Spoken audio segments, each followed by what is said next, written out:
And so she's got to be pretty amazing, I thought to myself. And Jess, I actually I got interested in hiring a coach because I had never done a marathon. It was one of my like bucket list items. As I'm like a little bit older and a little bit creaky, and I was just coming off of having sprained both of my ankles and running the half. I was like, I want to make sure that I don't get injured. So Jess was highly recommended. She is uh, she is a certified running coach. She's a certified ultra running coach and 80/20 endurance certified and safe sport certified. And she's also the inaugural recipient of the Coaches of Color initiative, which is so cool. And she's just super positive and always understanding, even if I don't make my if I don't make my workouts or if I didn't like hit my goal or something like that. And she can somehow help me fit my running into my kind of really busy work schedule. So thank you so much to Jess, and I know that you'll really have a wonderful time during Jess's presentation today. Oh, thank you so much, Melissa. That was so nice. Yeah, I was actually just thinking, and we've been working together for like a few years now. Like it's been quite a while, which is always so cool as a coach to get to be a part of that journey. So thank you for inviting me and for working with me and all that. And yeah, we can just kind of go ahead and get started. I actually have a little presentation that I'm going to share screen with you guys too. So bear with me because I still want to see you guys too. Can you see the presentation okay? Yes. See everything? Hear me? Okay, awesome. And I can still see you guys mostly too. So that's good. Um, yeah, so Melissa already gave a really great introduction about me, which I love because I don't really like talking about myself. So that was amazing. But for our presentation today, I kind of wanted to give a little bit of a broader presentation. I've had, like the privilege of working with so many runners at this point, probably at least in the hundreds of runners. And I feel like oftentimes all of our issues or questions tend to boil down to a very similar amount of topics amongst most people. So I kind of narrowed down this presentation of like, what are the conversations that I tend to have the most with athletes? So that's kind of my goal for today is to get to chat through that and should have plenty of time for lots of questions at the end. Also, if you have questions during too, I'm actually totally fine to keep this conversational because I will kind of hop from topic to topic. So feel free to interrupt. Otherwise, if you want to save them at the end too, we can always revisit some of those topics that I talk about in here. Like I said, I don't really like talking about myself. I did have an about me section, but I don't really think I need to go over this anymore because Melissa already covered most of this. Which is awesome. So, my background is actually in biology and environmental science, interestingly enough. And actually, I used to work in research and interestingly worked in animal behavior before I started working with and human behavior, interestingly. So it's always kind of fun. That's actually one thing that I related to Melissa a lot on. I'm not nearly as advanced by any means, but I had a little bit of a insight into the animal behavior world, which is really cool. And I have a master's in secondary science education. So basically worked in the schools, teaching middle and high school kiddos about science, so biology, physics, all that sort of fun stuff. And then essentially kind of came into run coaching. I got little dabbles of it throughout college, but really, really took into it. And started my business in 2022 officially. I had been coaching previously prior to that, but I didn't start doing it full time until 2022. So we're up on 4 years now. Um, I've run pretty much most of my life. I was not very good at it from the start. Running is not something that comes to me like very easily, I would say. It does better now, but especially when I first started, I was definitely not the fastest. And running was quite hard. Running is quite hard. And then when I went off to college, I actually ran for the Iowa State Running Club. And I was the women's captain there for 2 years. So that's actually kind of where I got kind of dabbled in a little more of like a coaching position, led the women's team, led a daily workout, daily runs or daily workouts with them. And we did track, cross country, and then I worked with the half and full marathon team for the most part. And that's also when I ran my first 50K. I actually just didn't know how long a 50K was, but my friend asked me if I wanted to run it. And as a type A person, I was like, sure, we might as well do the longest distance option at this race. So that's kind of how that started. And I've run pretty much every ultra distance, 100 miles and below. I haven't gone above 100 miles yet because that's crazy. Um, and then, yeah, like I said, I started my business back in 2022. It's called Smiles and Miles Coaching. And I work with all runners of all backgrounds. So I work with people on the track. The shortest distance that I've coached recently is the 800 meters on the track.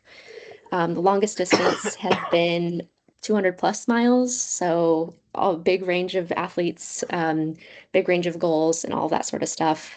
And then really the biggest goal is just helping athletes train sustainably and with joy. And I think a lot of people, when they hear that, they're like, oh, you must like, your athletes must not take running very seriously because they're like very joyful and they want to find the joy in running.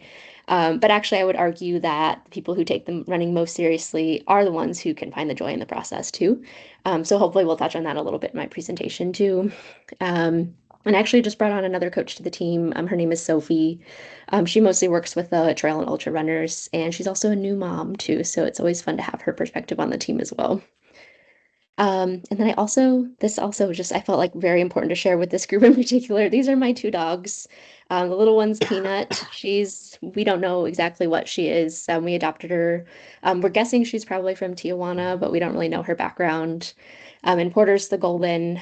We've had them both for Porter for almost 6 years now, Peanut for 5 years. And they're both very spunky and fun. And I was like, this is the perfect group to share my dogs with. Usually they're behind me on this bed for most of my presentations, but for like important presentations like this, sometimes I kick them out because they can be a little bit disruptive sometimes. So if no one else is going to make the co-branch manager joke, I'm going to make the branch manager joke. I love that. Yes. I would say Peanut is definitely the head, the leader of them both, the smaller one. Peanut or Porter's kind of our guy who just kind of lollygags around because he's such a golden retriever. He'll do anything that everybody else does. So I love that. Okay, so now I'm ready to get started. So yeah, coming back to kind of some big lessons that I see a lot in athletes, and things that we always kind of boil down to is this lesson behind consistency. And I'm sure you've probably heard this 1,000 times before, but I will tell it to you 1,000 times again because I think it's just that important. But really, the most important thing when it comes down to our running or even just our athletic career, our longevity as runners, is just this notion behind consistency. And I think running is um, very interesting because oftentimes, at least on my social media and Instagram, I always see these like really, really elaborate, fancy workouts that happen or like these crazy mountain runs. And they're amazing and they're like so awe-inspiring. But at the same time, it's like, oh, like how many days of recovery did that person need to take after that particular workout? And yes, some recovery time is always needed, and workouts are important. But really, the goal behind any athletic journey is just to be able to be as consistent as possible. So really, I tend to remind athletes that we're favoring this process of consistency rather than doing like one really, really amazing workout one week and then having to take days or even weeks off afterwards. So really kind of harnessing this goal of consistency. And in practice, what that often looks like um, is kind of gravitating towards this idea of frequency of running over again like one really really big workout in your week and then never running again until the next week. So I like to when I first start working with an athlete or if an athlete asks me like how many days a week should I be running, how many miles a week should I be running, how many workouts should I be doing, oftentimes the answer is that we want to just get running into your routine as frequently as possible. So for some athletes, that looks like 3 days a week. Some athletes, that's 4 or 5 days a week. Some athletes, that might even be 6 days a week. There's always an upper limit for everybody, and that answer looks different for every single person. But I would much rather have an athlete run, say, 4 days a week rather than 1 or 2 days a week, even if the mileage is exactly the same. So if an athlete ran 2 days a week and they ran 5 miles each day, or if they're running 4 days a week and we'll say only 2.5 miles each day. I'd actually rather pick the shorter mileage but more frequent runs rather than higher mileage with runs less frequently. And I think there's a lot of reasons behind that. I think it's just if you're running kind of more within your realm of if you're not trying to push super hard every single day, it is just a little bit more enjoyable. I'd rather go on some shorter runs rather than push myself to go 10 miles on a random day and then not run again for another couple of days. We want it to kind of be built into your routine. And then also, your body responds really well to this frequency and repetitiveness. The example that I always like to give is if you've ever had to go to physical therapy before, hopefully you haven't because that means maybe you've worked with an injury. But if you have had to work with a physical therapist before, they'll always probably recommend to do your exercises at least like 3, 4, maybe even 5 times a week. No physical therapist will ever tell you do your exercises 1 day a week and then don't think about them again until the next week. And that's just because your body's going to adapt to that better and quicker if you can do it more repetitively. So any great physical therapist or running coach, it all kind of falls under the same umbrella of just what your body can adapt to. We want you to be able to do it repetitively more times rather than less. So what that often looks like is actually maybe giving an athlete or someone working with a physical therapist actually easier, more repetitive workouts. So they might be shorter. There actually might be less types of exercises in it if you're in the physical therapy setting. Um, but the athlete's able to do them many more times as opposed to like if a physical therapist gave you like 20 exercises and they each take you 10 minutes each, and now this like workout routine is taking you hours. That's probably not going to be very repetitive for you. And the same idea goes with running. So kind of my little photos down here as an example is if we were kind of looking at the month of March, again, within reason, more is not always better, but we kind of want to be able to check off more and more days of the week when possible of running. And again, rest days are still important, and we'll actually touch on that in a few slides here too. Um, but the more that you can kind of build running into your calendar, the better.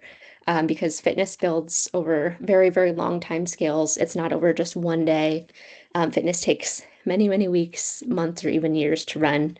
And the more of those weeks, months, and years that you can stack, the better.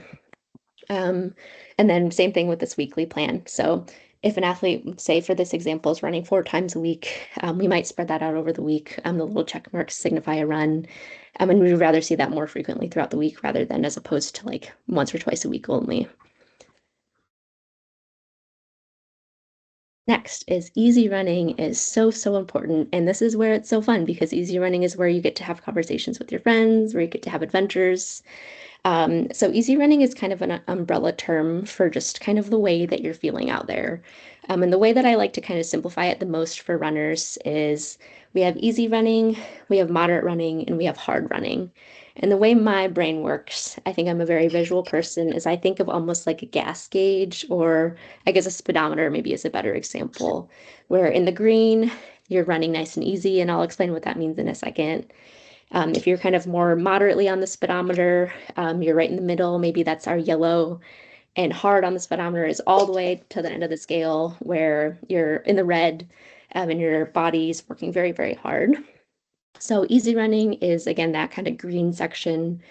And that's where, again, like you could have a conversation with a friend, or where maybe your heart rate is a little bit low. And we'll talk about what that means and looks like in a second. Or maybe you could sing a song while you're running, which sounds very silly, but I've definitely done that before. That's a good way to gauge if you're running easy or not. Um, and it's just kind of this encompassing term. We can get a little bit more elaborate on that if you want, and if you have questions on that later, but just kind of this like nice fluid running that feels pretty simple. There's not much to it. Where things get a little bit more elaborate is like that moderate and hard running that I was discussing. And that's where things get a little bit harder. So you might have some structured speed workouts, and those are very, very important too. And to have a well-rounded training plan, speed workouts are very important as well. But easy running is really the base of everything. And that's just because easy running really builds your engine. A lot of coaches like to use this concept of like an aerobic engine. Um, I like that because that's I feel like that's just a great analogy for running because we're thinking of how we're powering our body. So if we think about our engine, we want a really, really strong, sturdy engine. And the way that we're built that is through many, many, many weeks, months, and years of easy running. And the other things are important too, but in order to build that engine and make it stronger and stronger, that's happening through easy running. And there's a lot of science behind that. Easy running helps you build more mitochondria for energy production. It helps you build more capillaries that help your body be more efficient at transporting oxygen in your body. Lots of very um, elaborate concepts that we don't necessarily need to get into, but easy running is where that is all built. And another thing about easy running too is um, the recovery context of it. If you're running truly easy, it shouldn't need super long recovery times needed for it, and it actually can help you recover from your other harder efforts. It can help prevent you injury, help prevent burnout. Running hard every single day is not particularly fun, in my opinion. It's fun to be able to run with friends and to have conversations or listen to music or podcast. And I think that also prevents burnout in athletes as well. So I have a little photo down here of a brick wall because I always like to use this analogy with athletes too, is to think of running as just like this very repetitive activity because it is. And that you're essentially every run that you build, every run that you do is adding a brick to this brick wall. I don't know why we're building a brick wall. Who knows? It's just a silly thing. Running is a silly thing that we do. Um, but you really want this really, really big and strong and very large brick wall.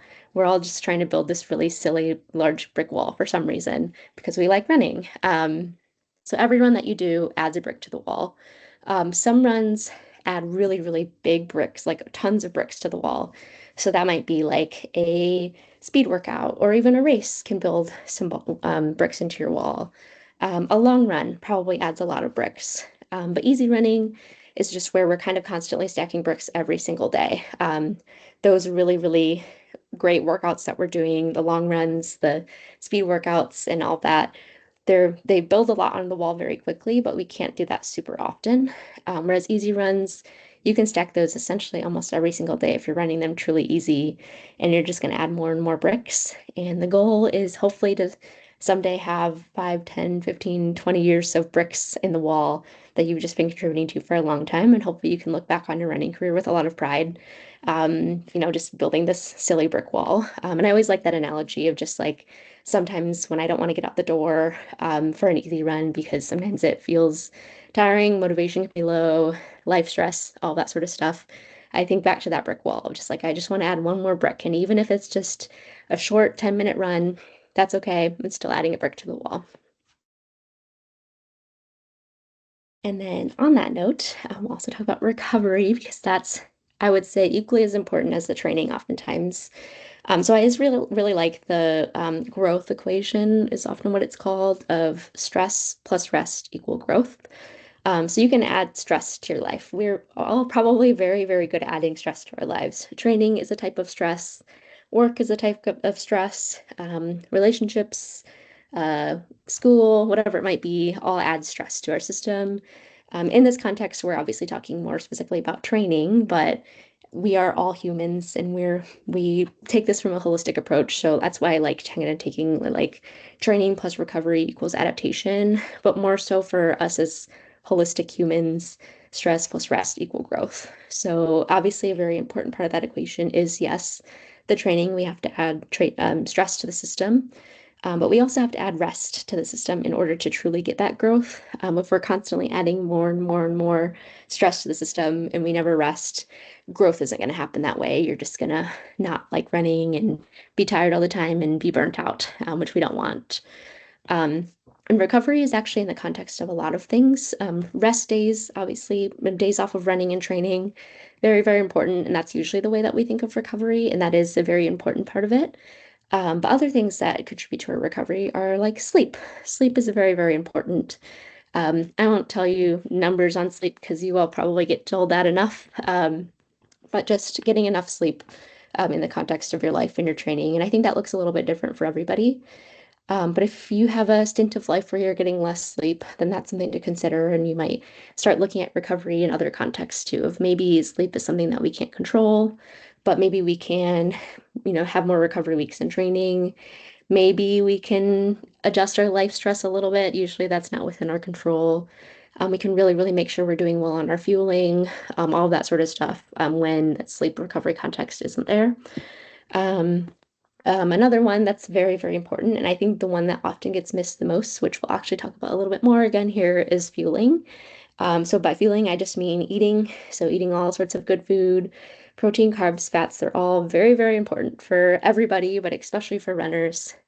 And that counts for both in and out of training too. So we'll talk a little bit in the next slide about what fueling in training might look like for an athlete who's running very, very long distances like you all are, but also outside of training too. So making sure that an athlete is well fueled.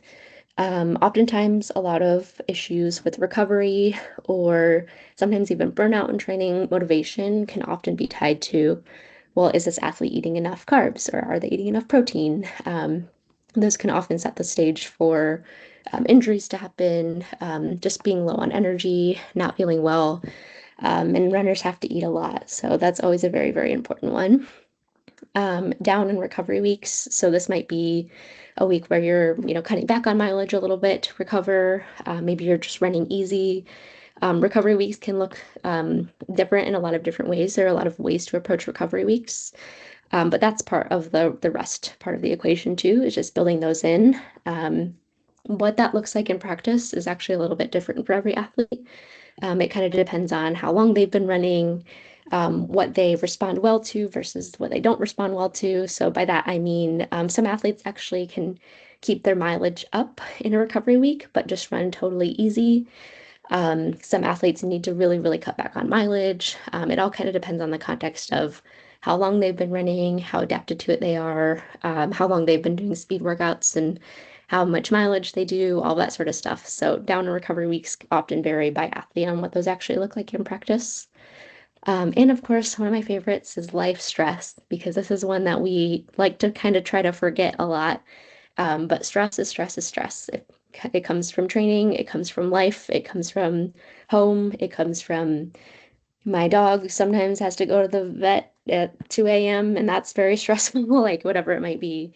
Those all contribute to, and that's something that we often have to account for and modify training for a little bit too. So if you're feeling really stressed in life, whether that's a big presentation coming up or again, like something kind of unplanned happened, that can contribute. And oftentimes we might need to adjust training a little bit, maybe build in a recovery week for that.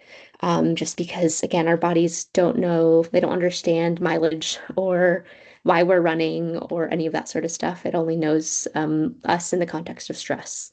And again, stress is stress. It comes from training, it comes from life, it comes from all the things. So these are all things that we want to make sure we account for in our running too.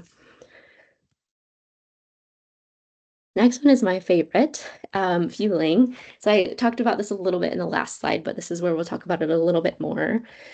So fueling supports both performance and recovery. So we'll talk about it in those kind of two different avenues of fueling performance and also fueling our recovery as well.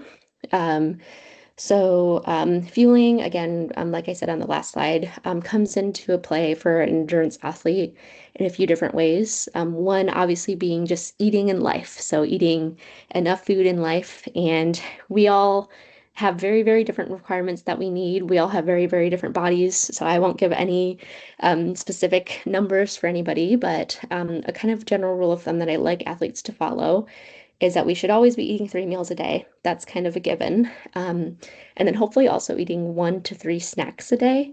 And what that might look like in practice just varies based on how deep you are in training. So if you are not training for a race, you're just kind of running for fun, getting some nice exercise in, not running super long, not running super intense, you might just need your 3 meals and maybe a snack a day.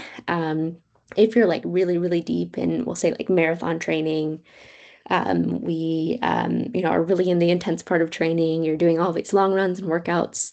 Definitely want to veer more on the side of like hopefully some bigger meals, 3 meals a day, sometimes even 4 or 5 when I'm eating because I just love food.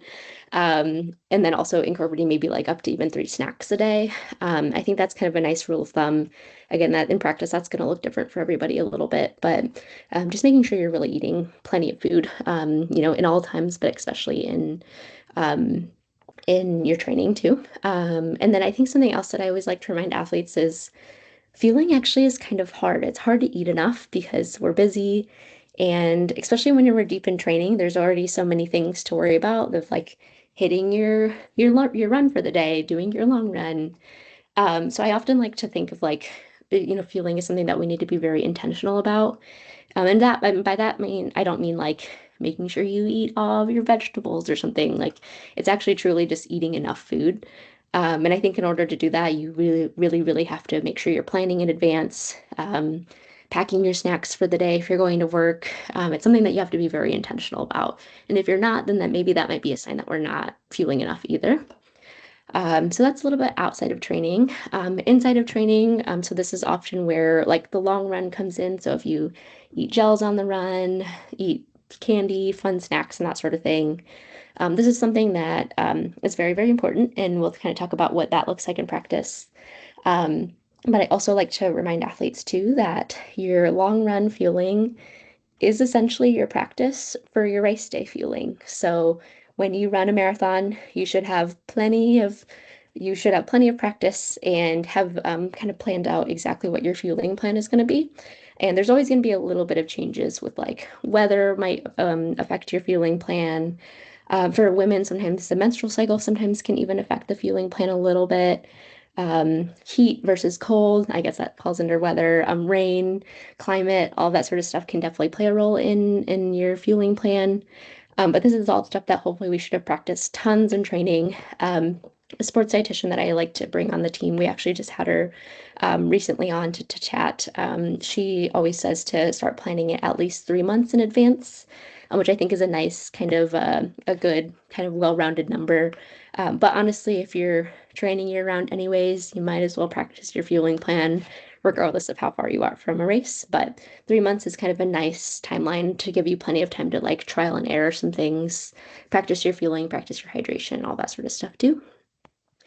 So the way that I like to think of fueling is actually in kind of two different subsets. So first one being our carbohydrate intake, and we're really most interested in carbs. Proteins and fats can play a little bit of a role during running, but that's often for very, very long, like ultras. And even that sometimes is some athletes will fall in that bucket and some won't. Really, what we're most interested in is our carbohydrate intake, and then also hydration. But I'll talk about carb intake first. So when it comes to carb intake, again, that's kind of what we're most interested in. So carbs can be gels. That's usually the most common one because gels are very easy. They're already prepackaged for you. They're made specifically for running or endurance sports. But it can also look like bringing candy on your run. Or I have an athlete who started bringing Twinkies on her run, which she's been really, really enjoying. So you can get pretty creative with it. Some athletes will bring like chips or crackers or pasta. Also, sports drink have carbs in them. So there's a lot of different ways to get carbs, and it can be pretty fun. But as for when to take them and what type of run to take them on, kind of my rule of thumb is just on most runs over 60 to 75 minutes in length. 75 minutes is kind of a nice number of like if I'm running over 75 minutes, I should probably bring some fuel with me. If I'm running under 60 or 75, that might be a scenario where you don't necessarily need to bring it. So for that might look like definitely long runs. I would assume at some point they're definitely going to get longer than 75 minutes. So you'll want to bring them then. Or if you're doing like maybe a longer workout or anything like that. The caveat to this is if you come into a run not well fueled, that actually is a scenario to fuel on a run shorter than 60 minutes. So by that I mean if you like had breakfast a while ago at like 6 a.m. and you're finally getting out on your run at like 11 a.m. So it's been many hours since you've had your last meal. That would be a scenario where we would probably want to bring some carbs on the run just because you're probably already burned through your carb stores in your body, just because you've been working and you ate many, many hours ago. A way to combat that would be to have a little carb snack before you go out on a run. So I always like to just eat fruit snacks or like animal crackers right before I head out. If your stomach's adapted to it, you can even do that like right before you head out the door. A good rule of thumb though is like 20 to 30 minutes for most athletes because most people's stomachs don't necessarily agree with that. So thinking like 20 to 30 minutes before, whether it's like having some candy or just something nice and carby beforehand, a banana, toast, a little snack before you head out, and that will give you kind of what you need for the rest of the run. But if you don't have the opportunity for that, that might be a scenario where you might bring some carbs on the run, even if it's shorter in length. Um, as for the amount of carbs to bring, this is going to vary a lot by athlete too, but kind of as a very general rule of thumb, for most athletes will fall in under this 60 to 90 grams of carbs per hour of running. So for reference, most gels, so like a GU gel is 20 grams of carbs. So that's a lot. You're taking at least maybe three plus GUs per hour on the running. So it's a lot of carbs. Most athletes are covered pretty well in the 60 to 75 grams of carbs range. But we're kind of seeing more and more that athletes are doing better and better, going even higher on the carbs. There's caveats to that because that can cause GI issues sometimes. So this is something that we really want to train your body to do. So again, that's why we practice this at least 3 months in advance. But again, most athletes tend to do pretty well in the 60 to 75 gram range. But if you're not there yet, don't start at 60 because your stomach will probably be pretty mad at you. So start if you're maybe checking on what you're doing now, if you're eating like 40 grams of carbs per hour, maybe bump it up to 45 and see how that feels. Bump it up to 50, see how that feels, and kind of play around with it a little bit, and just work your way up. Just like we train your legs to run longer distances or run faster, we also have to train your gut to do the same thing. And unfortunately, our gut has a shorter memory than our legs do. So if you haven't done it recently, it's something that you might actually have to repractice again and retrain your gut to withstand digesting carbs while you're running. So don't let this number feel overwhelming yet. I really want you to like make sure you start, lower, then work your way up. And again, this is for runs typically longer than 75 minutes in length. So if you're running like an hour and a half, that would be a scenario to put it into. As for like when to fuel on the run, I get that question a lot as well. I like to wait until 30 minutes into the run, and that's just because, again, if you're already well fueled, and that's a big caveat, is assuming you're already well fueled going into the run, you already have enough carbs on board to sustain you for a little while. But we want to make sure that we're fueling before you get hungry or before you kind of burn through all of your carb stores. So 30 to 40 minutes is usually kind of a nice timeline for most athletes of just starting that fuel. Because again, we want to make sure we do this before you get hungry or before you burn through all of your carbs. Because by then we're already probably doing this a little bit too late. And obviously, it's never too late to catch up, but we might as well start and keep you ahead of this sort of thing. So starting about 30 to 40 minutes in, and then just consistently fueling about, again, most athletes are pretty well around 60 to 75 grams of carbs per hour from there. And then just remember that's an average too. So that doesn't mean you need to take 60 grams of carbs all at once. You can space it out over the course of the hour. So a lot of athletes really, really like to do like every 15 or 20 minutes, I start fueling or I take a little sip of a gel and just hopefully finish that amount by the end of the hour. And then also a reminder too that like your carb drinks play into this too. So if you take like Gatorade or Tailwind out while you run, that also contributes to your carb intake. So that can actually kind of help a lot with the number that we need to meet. It's not always just from gels either. So that's on carbs. Next is hydration, which unfortunately I can't probably give you specifics quite as much because hydration is very crazy. We all have very, very different sweat rates, and we all sweat different amounts, and we all sweat different amounts of sodium out too. So there's actually like not really like with carbs, I can kind of give a very general range for most athletes, but with hydration, we actually all vary so much on the scale of like thousands of milligrams of sodium difference between athletes. It's pretty insane. So the way that we can kind of test this out is doing a sweat test. You can even just do that at home, like weighing yourself naked before and after a run, and seeing how much water you've lost. And there's also like the patch sweat test too that you can do to figure out your sodium needs. So that one's a little bit more complicated, but with hydration and electrolytes, these are both kind of something that we need to pair together. So plain water is okay within reason, but we probably also need to pair that with some sodium intake too. So sodium is also what we're kind of most interested in. So what that looks like in practice might be like, again, a sports drink can cover us with that. Electrolyte tablets that you pop in your hydration flask or your bottle before you head out is another really good way. Some athletes like salt tabs. There's a lot of different ways to get enough sodium in when you're running, but hydration is one that I think often gets a little bit underappreciated.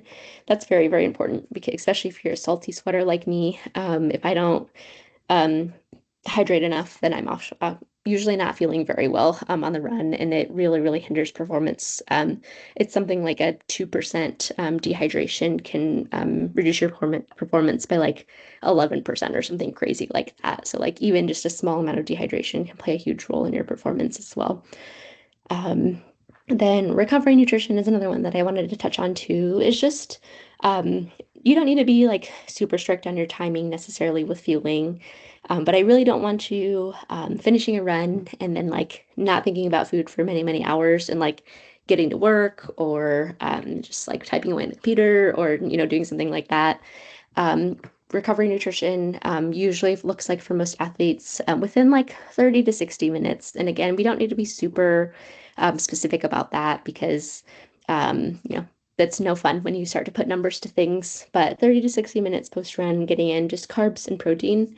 Fats are also important too, of course, but really, really want to make sure that we're reloading up on carbs again after the run and then just getting enough protein for repair too. Um, so in practice, that often looks like sometimes just having like a little protein shake and a banana post run. This also will depend on your meals too, though, of course. So if you are finishing your run and you have 3 hours till lunch, that's definitely a scenario where we'll want to eat right away after your run. Just get a little snack in. But if you finish your run and you're like, I'm about to eat lunch in 45 minutes, then that's when you can be a little bit more flexible because you're about to get a meal in anyways. So again, that's one that you can be a little bit flexible on. But that's one that will really, really help a lot with recovery too, if you can get that kind of reestablished right away post run as well. And then lastly, progress isn't linear. This is one that's sometimes very frustrating for me myself too as an athlete. I know better, but sometimes it feels frustrating when you're not seeing progress in the way that you want to. So always a reminder that ups and downs in your training and your fitness are very normal. Unfortunately, fitness can't always increase constantly and just only go up. I will say something that I think a lot of runners notice when they first get into running. I'm actually noticing this right now because I started to get into biking recently. Biking is really, really fun for me right now because I'm basically only getting better at it because I was very, very bad at it before. It's very easy to get better at something when you're a beginner. And we see this in running all the time too. When I work with more of a beginner runner, it's so fun because they run a PR week after week after week, it seems like, and it happens constantly because your body's just adapting well, and that's really cool. But there is always a stop to that. Our body can't just constantly improve all the time. And there will be a point where we're going to see either like a plateau or stagnation in our progress. That's all very normal. So my caveat to this is oftentimes beginner runners often see that progress can be linear for a while, but it isn't always. I like to remind myself of that in biking, but also with beginner runners too. Um, so just some reminders is that training adaptations actually take a lot of time. Again, like you can see some pretty initial benefits pretty quickly, especially when you add in like a new type of workout or a new training stimulus. That's always really fun. But with time, um, those things will plateau too. So really training, we think of them often in the scale of weeks because our race is 12 weeks away or whatever it might be. But we're also hopefully thinking of training in the context of months and years. So I've been running for like over 15 years now. And I like that's something that I'm very proud of considering I'm 28. So I have not been on the planet for that long and I've still been running for, half my life now. And that's something that should be hopefully any athlete's goal is to be able to do it with longevity. Um, because again, we're just kind of stacking bricks over and over and over, and you'll see progress with time. But with that, you will see kind of ups and downs with that. So that's this little graph here. The trend is up, but you see there's some big divots in that graph too, and that's often what fitness looks like as well. Your trend is up, but you're going to have a recovery cycle. You're going to have time where you're just stepping away from training for a little bit, and maybe you're still running consistently, but it's a little bit of a less focused training block. You're going to have sickness that's going to contribute. An athlete going through an injury or pregnancy is another great example where we might start to see a little bit of a regression. That's totally normal and happens in life. But if you can keep doing it consistently, keep doing it healthily, the trend will be up with time. It's just you really have to zoom out to see that. And so that's just a good reminder of just like these things take a lot of time and that there are going to be regression cycles, and that's totally normal. Um, Same with, I kind of touched on this, but like life stress will contribute to this too. We just have seasons of life, is the way that I like to think of it and describe it, is some seasons of life we can contribute a lot more to training, and that's always fun. And some seasons of life we have less time where maybe we're really, really busy with a work specific thing, or again, like an injury or an athlete, going through pregnancy or anything like that. Those are all seasons of life that will contribute, but we just want to make sure we remember to zoom out. So I actually always really like this analogy. I heard a coach, actually one of my mentors, she's an amazing coach, use this analogy of like a tornado. Is that if you look at like a little tornado graphic, and if you start at the bottom and you work your way up, there's going to be little periods where you're moving up along the tornado, and there's also periods where you can see like the trend looks down, but you're going to eventually loop around and come back up. Because eventually your training is going to be up at the top and it's all connected in its own way. And there's going to be some periods where you're going down and it looks like you're going down the length of the tornado or the hurricane.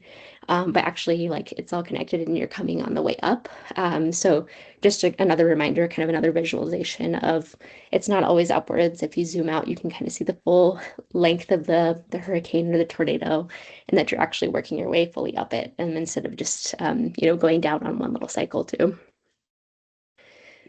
And that's all I got. But some big picture things, just kind of things that we always kind of boil back down to is consistency is key. That's kind of our most important kind of thing that we're kind of remembering is how can I get training in more consistently or more frequently into my life in a way that isn't overdoing it and isn't going to burn me out, but feels right. So again, that looks a little bit different for every person. Easy running is always the most important thing to kind of fall back onto. So workouts are very, very important, and that's something that is still workouts and long runs are very, very important. And those are a part of a very well-rounded training plan, but the base is still always back down to easy running. So if you're ever in doubt, just go out on an easy run. If your foot hurts a little bit, but it's not injured, if you have a speed workout for the day, don't do that speed workout, just go run easy. Totally okay. If you feel like maybe a little sniffly and you're worried about getting sick, easy run, or a rest day maybe. But the default is always just having a nice easy run. Things always boil back down to recovery. Stress plus rest equal growth. You need to have that recovery context there. Fueling enough is one of the most important things. If you're not fueling enough, you're not going to have enough fuel or gas in your car to do the things that you want. And then also, hopefully, a recurring theme that we see here is just patience. Running is a very, very patient practice, and that's one of the things that I think makes it so fun, is that the work that you put in now, you'll see many, many years down the line. But you do have to be patient in the process to see that. And then just kind of runners that I often see that have the most long-term growth. Long-term growth and I guess running careers are not the ones who are pushing every single day. I always think back to myself when I was like in high school and college, and every run was pushed very, very hard. It was just for some reason my nature. I thought it was just great to go out and run hard every single day. But that's not the goal. That I was very burnt out at one point because of that. I probably wasn't feeling my best, probably wasn't performing my best because I was pushing so hard every single day. But the ones who can train consistently and take care of their bodies are the ones who have that long-term growth and success too. So yeah, that's what I got. I'm excited for questions. I hope you have lots of questions. So I'm just going to jump in since I saw a question Yeah. in the chat from Oh, Anthony yeah, cool. about strength training. Is it Oh, important yeah. to include strength training? Yes, strength training is so important. Sorry, I just want to close out so I can see you all better again. Yes, strength training is very, very important for runners. I would say it's important for everybody, but especially very important for women and women who are aging. I mean, we're all aging, but as we age through life, strength training becomes even more and more important. So what that looks like in practice most of the time, the sweet spot for most athletes is strength training 2 times a week. One time a week is great. If you that's all you can get, amazing. We're not going to be upset about that by any means. But if you want to get your full adaptations and training in your week, then 2 times a week is kind of the amount of stimulus that we need at a minimum to get all of the benefits that we want. 3 times a week is great. To be honest, for most people, that's often a bit much. But strength training has a lot of great benefits. Injury prevention is often the biggest one that we see. So just being a more resilient runner. But it also helps with just your power. Running, we often don't think of ourselves as endurance athletes as power athletes, but we are. Every step that you take is power propelling yourself forward. And strength training can really help with that as well. So yes, strength training is huge. It's important, and it's very, very important for just your bone development and your resilience as an athlete too. I Fiona, see do you that. want to say your question? Yes, sorry, I didn't know if you were reading everything out, Helena. Just on the topic of strength training, would you recommend focusing equally on upper and lower body, or if you're training specifically for running, should you skew the strength training more towards your legs? I love this question. I would actually say both, which maybe not everybody would think that would be my answer. But I would say both because we want you to be a well-rounded human and we want you to be strong in a lot of different ways too. I actually think a lot of runners are already very, very strong on their legs, and we don't give ourselves enough credit for that. But sometimes we lack in our upper body and even maybe our core. But we still use our core and our upper body for running. Actually, we use our core a lot in running, and we use our upper body too. Like I would say when I look back at some of my races, the most tired I've ever been is because my shoulders have been so sore because I've just been running so much. So actually, like I would say everything is pretty important. So we actually have a strength coach that works with our team, and she programs full body workouts. So it's obviously mostly legs because that's kind of often what we need to work the most on. Like we might have weak hamstrings, so you might need to work on your hamstrings and that sort of thing. But there's always kind of some upper body incorporated in some way, whether that's like something as simple as like doing bicep curls or like a press or something like that. But I'd say like it's all important. But if you have like something that is bothering you, so again, like calves tend to be kind of a common one. Hamstrings, quad strength can sometimes be a problem. And if you have a problem area in your legs, definitely focus on those. But I would say like the whole body is very, very important to be a well-rounded runner too. Oh, thank you. Yeah. Tracy I just Swiss wanted is to point muted. out that Yeah, go I ahead. wanted to point out that Flick had a question like really early, and I didn't want her to get passed up. Sorry, I didn't see. Okay, Yep. that's okay. That's okay. Um, so hi, thank you for your presentation. I like that you scattered little bits of like baby runner stuff in there along with the endurance. And I'm very much a baby runner who's very distractible. And for example, I'm about to go do a handstand class, I love that. which will That's be awesome. fun. But I have a really hard time staying like being with consistency and motivation and Sure. building to a point that I can just keep going and not getting injured as part of that. My ankles are made of cheese. Sure. So I was wanting to get some of the weirdest ways you have encountered of people motivating themselves to run. And I'll Yeah. I'll start with my little tip that I use is I have an app called, it used to be called Zombies Run. It's now called ZRX, and it's a audio story about running away from zombies, and it encourages you to like run. They're right behind you while you're running. It just like interrupts your music and tells you to keep going. But yeah, I I just want some like kooky things, please. I love that so much. First off, I need to look at that app and probably should recommend it to some of my athletes too. So thank you for that. That's so cool. Yeah, I think running is funny because oftentimes we like, oh, I just have to go out on this like whatever mile run, or I have to go run for 30 minutes or whatever. So I have to go run 15 minutes out and 15 minutes back, and that's all that I do. But I actually think like incorporating like something into that is way better than just like I just need to go be bored for 30 minutes. So whether that's like incorporating, like I love podcasts and audiobooks and music when I run. I actually rarely run without it. The only times I do don't run with any of that is like in a race. Um, and that's just because like it's kind of boring if you're by yourself to just like go run, and you might as well have some fun with that. So I like to incorporate games sometimes too, especially if I have an athlete who's like really, really struggling with like getting out there. Something as simple as like take 3 pictures of something really cool that you saw and then like send them to me, or like upload them to your Strava if you have a Strava account or something like that. Just like random goofy pictures of things that you see. I also like to play like the color game sometimes too. So like pick a color before you head out the run. So we'll say like purple and find all the purple things that you can while you're running. It sounds very silly, but it does bring you out of like, oh, I need to go look at, like at what's around me instead of just like thinking about running and looking at my feet. So incorporating games. I think also incorporating it in different ways too, of just like not running for the sole purpose of running. So sometimes I like to have an athlete just run for 10 minutes before they go to their strength workout or their handstand class or whatever it might be. I'm just doing like a little 10-minute run, and essentially just keeping it as like your warm up. Like I'm running to warm up for this strength class or something like that. You can get really creative with these things. But yeah, I think always like if you can gamify it in some way is always kind of a fun way to do it too. And I'll definitely have to check out that app as well.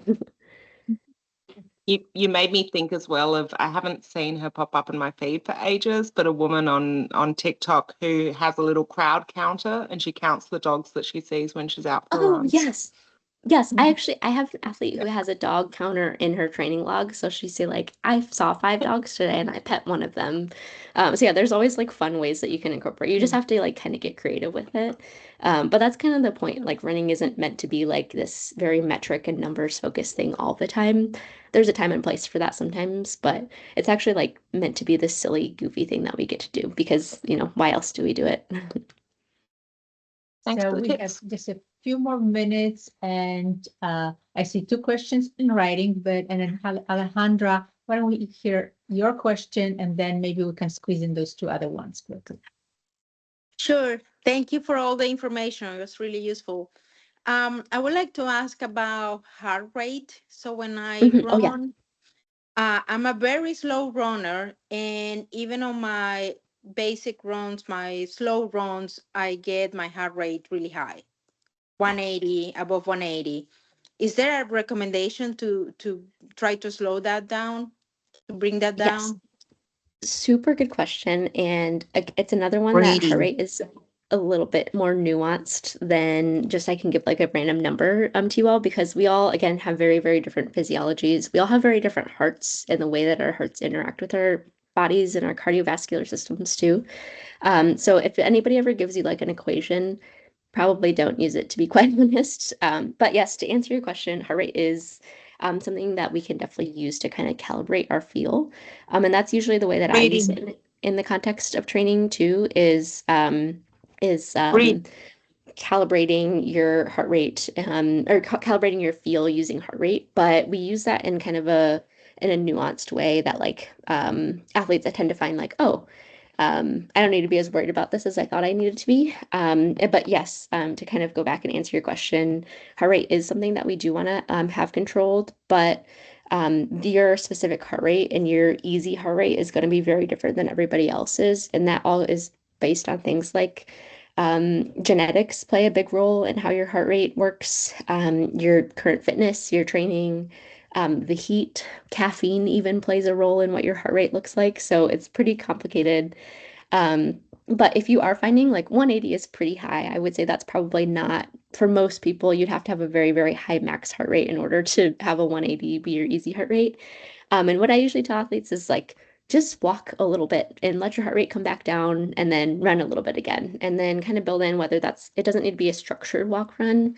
But if you do feel like your heart rate is truly, really, really high, you can build in some walks. You can slow down a little bit if you can. But I actually think that walking can be really underrated in running. And that's something to utilize of just walking for whether that's like even just a 30 seconds or a minute at a time to let your heart rate come down and then re-go again. That can be a really, really nice way to keep a run truly easy, even if you're kind of struggling with heart rate too. But one problem that I tend to see with athletes who get really, really worried about heart rate is, well, I guess one problem. The first problem is often that the heart rate monitor isn't always correct. So make sure you have an accurate heart rate monitor. Those usually are either a chest strap, so it's like a strap that you literally wear across your chest, or an armband. Actually, the Coros armband is one that I've been really, really liking with athletes. It seems to be very accurate. Wrist-based tends to not be the most accurate. So honestly, if I have an athlete using wrist-based heart rate, I usually don't use it as data because it's usually not worth it. So make sure you have accurate heart rate first. And then don't worry about it too much, but just see kind of where you're falling typically. And then with time, you'll kind of see like, oh, on a really, really hot day, my heart rate is really high, but on a nice cool day, it's actually a little bit lower and looking nice and chill. So that might be the day that you want to emulate a little bit more in your training. And then with time, you can probably calibrate that too, and a coach can always help you with that as well. Um, Also, yes, I actually saw a message here that breathing helps to lower the heart rate too. So making sure that you're taking these deep breaths. I think a lot of times I'm going to do a weird breathing here, but I see athletes who are breathing very quickly, like in their running, but we kind of want to be able to slow that down and just take bigger, deep breaths. And in order to do that, that often means that you might have to slow down too. So that's the caveat of like, if you can breathe a little bit slower, if you can talk while you run, that's even better. That often is an indicator that your heart rate's going to be low enough that you can kind of interact with people in order to do that. Breathing more, slowing down, adding in those walk breaks are really, really important too. And then that often can help bring your heart rate down too. And then also actually hydration is a very underrated one. Being dehydrated can make your heart rate very, very high, I see. So just make sure you're drinking enough too. Thank you. And I think Yeah. since it's already 7, maybe we'll just wrap it up with one last question from Lynn, which was, how do you determine the frequency of rest days? Great question. I have a little bit of time. I know I don't want to take up anybody else's time, Okay. but I'm okay with answering a few more questions after the time too. Frequency of rest days is a great question. I'm going to say it depends on the athlete too, which is very annoying. Most of my answers are always it depends, but I will give some reasoning behind that. If an athlete's currently running like 3 days a week and they feel like, oh, it's actually really easy, it's feeling good, then that might be a scenario that I might bump them up to 4. And maybe they have 3 more rest days in the week. So kind of seeing where you are now and where you're feeling, and then bumping up from there if you need more days of the week to run, and just seeing how your body responds to that. If you're finding like I'm constantly always very, very sore, I'm very, very fatigued all the time, I'm just not feeling well and just not enjoying it, then that might be a scenario that your previous setup was a little bit better. But if you are feeling good, if feeling fine, stay it there for a few weeks just to make sure you don't have any like injury flares or anything like that. But that might be a scenario that you're actually in a good place to, for that new kind of level up there. I will say, everybody should at least have 1 full day of rest from training a week. So that's like rest from strength, running, biking, uh, classes, whatever it might be. We kind of want 1 full day to just totally come down and chill out. But a light movement on those days are good. So if you like are walking the dogs, I walk my dogs every single day. So that's something that like a movement that I get. I don't really consider my training. But everybody needs at least 1 rest day a week. And then from there, we just kind of determine by athlete, like where are they currently at and how are they feeling in training. If they aren't feeling challenged enough, then that might be a scenario that we take one rest day away. If they're already feeling good and challenged and like they're adapting well, we keep it where they are. Or if they're feeling too challenged, that might be a scenario that we might need an extra rest day. But with that, a good kind of reminder is always that if you do feel constantly always very, very tired, like you need rest days all the time, that actually might be a scenario where we need to evaluate if you're truly running easy. Because easy running shouldn't make you that tired.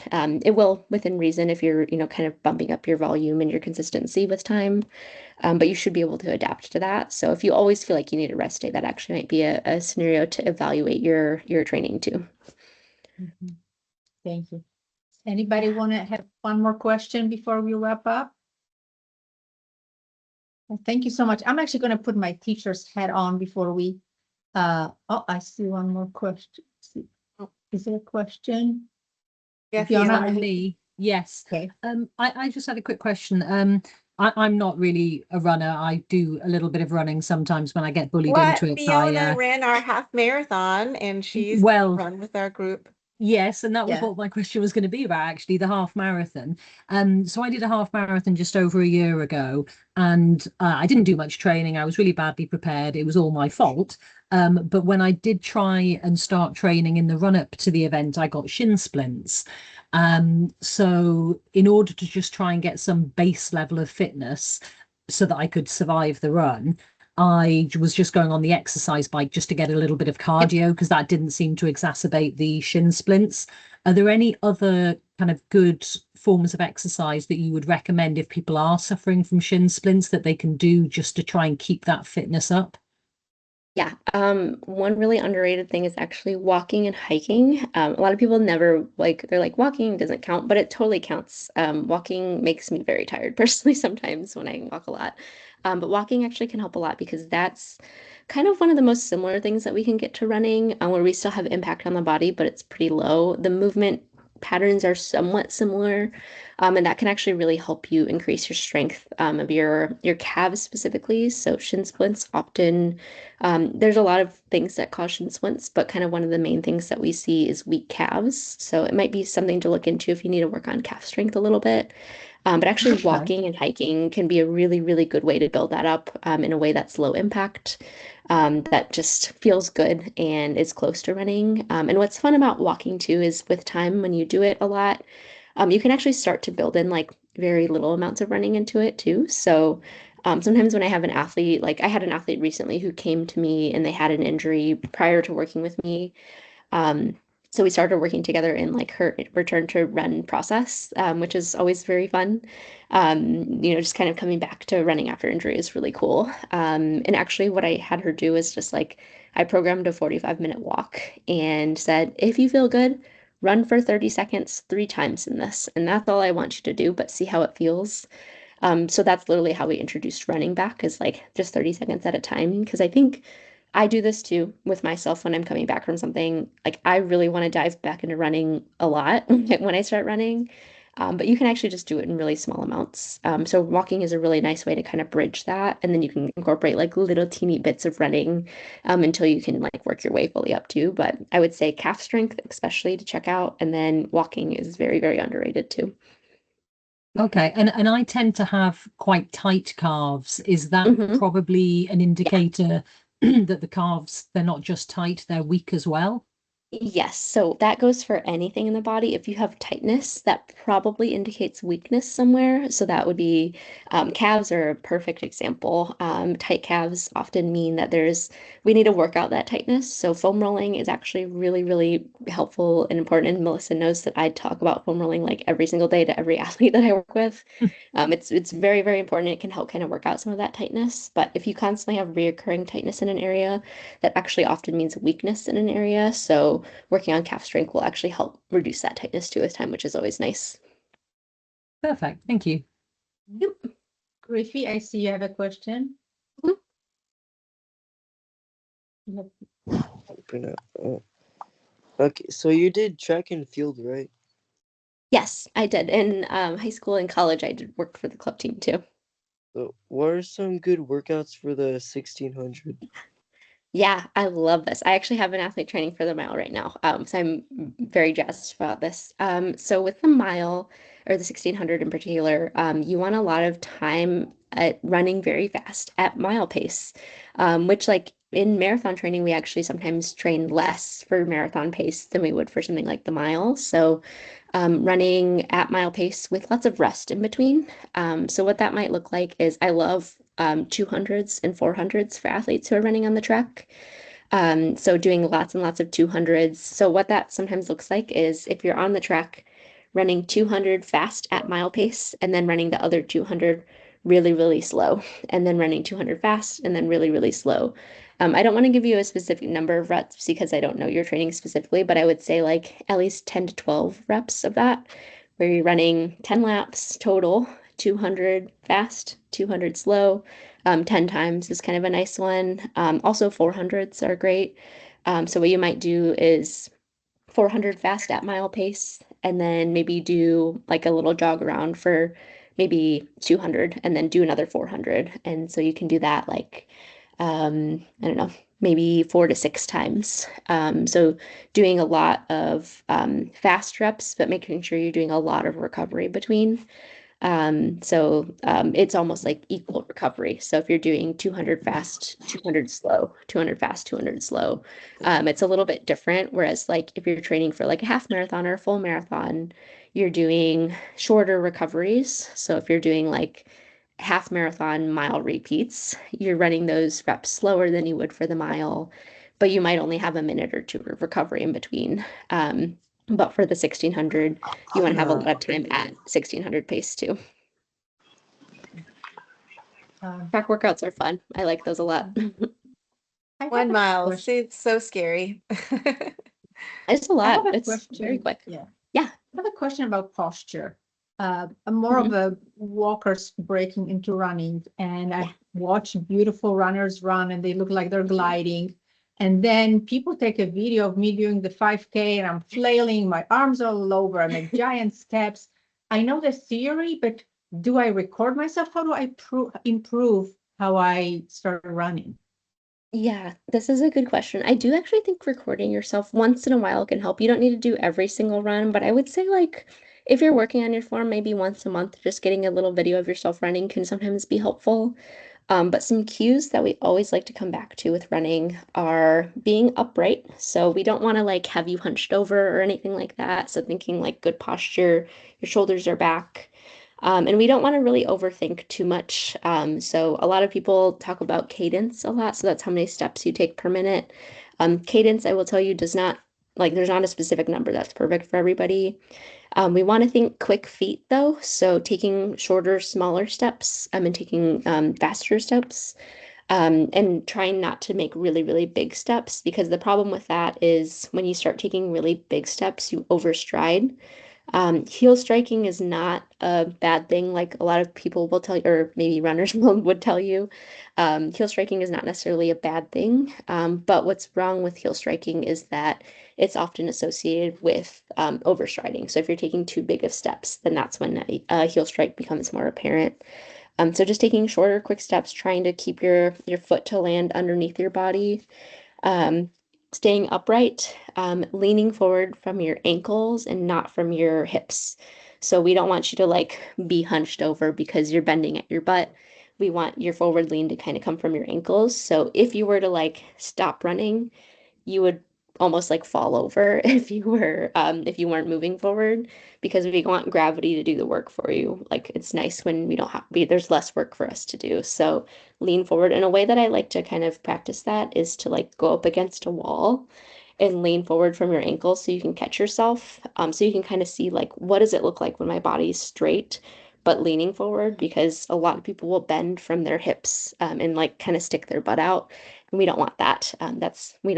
We love your butt, but we don't need to stick it out while you're running. So leaning forward. And then as for arms, that's another good one. We don't want your arms kind of going out while we're running because that's actually energy loss. It takes energy to move our arms.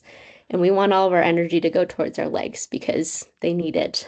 So kind of keeping your arms within close to your body and keeping it If you were to like kind of ball your fist, actually, that's another question I get a lot too, is what should I do with my hands? You don't need to overthink it, but I was told actually once when I was young, and this is one that I think about all the time, is almost like you're holding a potato chip in between your thumb and your fingers. So that's just kind of a light, loose grasp. You don't want to break your potato chip.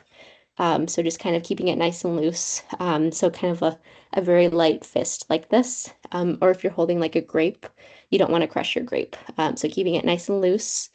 And then keep your arms close to you and then kind of moving back and forth like this. I know you can't really see me super well. I'll give this, I know there is a child here, but kind of a cue that I've always really liked is nips to hips. So your nipples, you want your hands to be close to your body like that, and then to your hips. Is kind of a nice, like keeping your bodies close to you.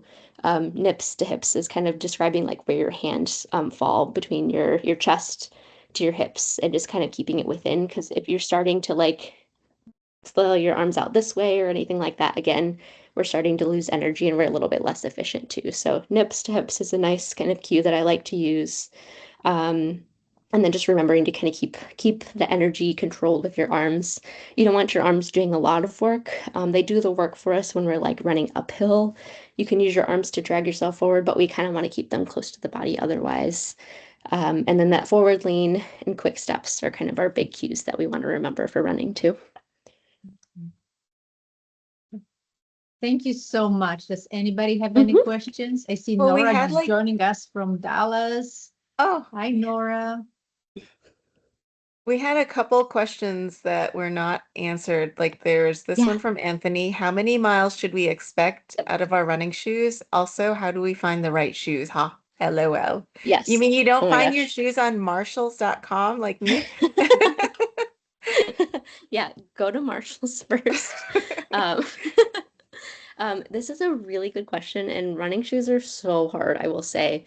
It just takes time to find the right shoe for you. And actually, what I usually recommend athletes do is to go to a running store in person, at least for your first pair, because the people who work there are very, very knowledgeable in just shoes that work for different people. So you can actually try on a bunch of different shoes. The last time I went to the running store, I said, please give me every trail shoe you have and just let me try on them in my size. And the person was like, okay. So they brought me literally like 10 boxes of shoes out, and I felt very annoying, but it was fun because I got to try on all these different types. And I knew like this shoe definitely doesn't work for me, and this shoe does. So you can try them on and make sure you run around on them a little bit too. So most running stores will have like a treadmill you can either run on, or they'll let you run around the block.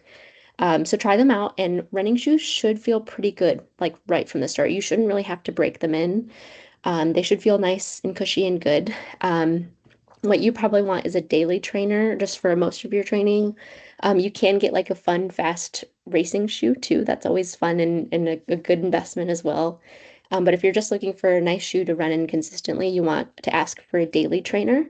The person will know exactly what you're talking about if you ask for a daily trainer, and then just try on anything and everything. Cushy shoes are often better, especially if you're starting to increase your mileage. We want a little cushion to absorb that impact from your body. And then as for miles, this also depends on your shoe. Unfortunately, I feel like I used to be able to give like you can run like 300 to 400 miles in most shoes and feel pretty good. But shoes are all like very different now. Some shoes have shorter lifespans. Some have longer, like I've had a couple pairs of shoes and been able to run like 500 to 600 miles in, but I've also had some shoes that I like get like maybe 100 miles out of, and I'm like, these already don't feel good. So the range is kind of big. I'd say on average, most shoes should last you about 300 miles. But that also depends a lot on like what kind of miles you're running. Like, are you running a lot of speed workouts in them? Are you running on the trails? The trails tend to be a little bit harder on shoes than the roads are sometimes, just because of all the moving and the rocks and things. Also can contribute of like a person's body, like the impact from our bodies on different shoes can make them last in different ways. But a sign that your shoes are probably need to be replaced are they feel flat, so they just don't give you that pop and they don't feel good anymore. or if you're starting to experience like some lower leg aches and pains, so like ankle pain, shin pain, calf pain, sometimes even knee problems can be an indicator that it might be time to switch your shoes too. So once you start to lose that pop, they just don't feel good or cushy anymore. Or if you start to feel some aches and pains in your lower legs, are probably a good sign that you need to replace them too. That's a good question. And then there was one more question from Celise. How do you advise handling mental fatigue and negative self-talk on a long Yeah. effort? This is a great question. This is one that we're probably all constantly battling. And first, I want to say, like, very, very normal to experience negative self-talk. I think just like letting those thoughts kind of come, this is kind of where like meditation and that sort of stuff might come in, but you don't need to necessarily do that. But where you kind of let the thoughts like exist and be like, oh, I feel really bad and like I'm so slow. And just being like, okay, that was a thought. We don't need to feed into that anymore. And then just like kind of letting that thought kind of flow away and kind of leaning into the things that do feel, I don't know if I want to say do feel good because there are certainly runs that like sometimes nothing feels good and that happens too. But just like accepting the thought and just being like, okay, that happened. It's okay. And then leaning into something else. And what that something else might look like varies for a lot of athletes too. So for me, I like to put on like some good music. So whether that's like some hardcore rap, I might listen to that and that makes me feel a little bit better sometimes. Or listen to a fun podcast that like makes me laugh. I think also like talking with people. I know we don't always do these runs with people, but if you do have people near you, just like being like, oh, I don't feel good and the person running with you might be like, yeah, me either. And then you can kind of just like exist in the suck together a little bit sometimes can be nice. We've all been there before, that's for sure. But just kind of like finding something to, I don't want to say distract you, but just like, just, being like, this happens, this is normal. This isn't just because I suck at running and because I'm not good at running. It's just because that is totally normal because running is hard too. So just remembering that like these things do happen and these thoughts are totally normal, but then finding your way around it. Some other things that I like to do, this is a little bit more like where like meditation and mind body practice stuff comes in, but doing like a body scan. So your legs might hurt really, really badly. But I bet you could find one thing on your body that doesn't hurt. So sometimes it's literally like, my ears don't hurt. And that's like the best that I'm gonna get today. Like my ears feel fine. But sometimes if you like be like, okay, the top of my head feels fine. My nose feels good. My ears feel good. My neck feels fine. My shoulders are a little sore, but they're fine. My biceps are really, really sore for some reason. My elbows feel good. And if you can kind of like, first off, like make some fun with it, I think that's always good. Make yourself laugh a little bit, but then also like lean into things like there are some things that don't hurt. Because I bet there are some things in your process that don't hurt. I hope if everything hurts, then that's maybe something that we need to figure out. But just like kind of finding something that like, okay, my legs feel really, really, really bad, or maybe like I'm working really hard right now, like this is hard. But again, like my ears feel fine. So that's at least something that I got going for me. It can also make you laugh, which is good. But just kind of like doing a little scan of the things that don't feel good and the things that do. And I think that can both help you be connected on your runs, just being connected with your body, but also reminding you that like not everything is bad either, which is always important. Well, any last minute questions? I know we went a little over, but I don't mind. I think it'd be really great if you could share your like contact info if Oh, anybody yeah. did want to contact you. After all, you are somebody might be in the market for a coach. Yeah. Oh, thank you. Good. Yes, I don't like talking about myself, but yeah. So my contact information. Actually, my website is usually the easiest thing to go up to. It's smilesandmilescoaching.com. I can type it in the chat here in a second. My email is just smilesandmilescoaching@gmail.com, which I'll also type in there. And then I'm also on Instagram if you want to follow each other. I love seeing people's Instagrams. So it's Jess Schneer Runs. I'll also type that in there. And then, yeah, so I offer one-on-one coaching. So that's more kind of like the really, really high touch stuff. But I also just offer consultation calls too. So if you're like, I just want to talk about running. I'm happy to do that too, because I love talking about running. And it's one of the reasons that I work as as a running coach is just because it's fun to chat about people and their goals and that sort of stuff. So yeah, I'll type on all of my contact information in there, and yeah, hope to hear from some of you guys too. Thank you Thank so you much for so coming very and doing much. this talk for us. It was so great, and we had a lot of folks turn out. I love that we had so many questions. Yeah, so many good questions too. You guys got me working hard on this one too, which is good for me. And we did record it for those few who said that they had a conflict but wanted to learn as well. There we go. I just put in all Yeah. that too. Yeah, if anybody has any other questions too, feel free to send me an email. You don't have to like work with me to talk with me. I'm always happy to answer questions. If anything comes up after this too, just ping me an email or message on Instagram too, and I'm happy to answer those too. Awesome. And we'll share your contact with our team materials to everybody in our newsletter. Sweet. Thanks so much. It was so nice to get to chat with you all. Thanks for all the great questions and for chatting for a while too. Thank you. Bye. Bye. Thank you.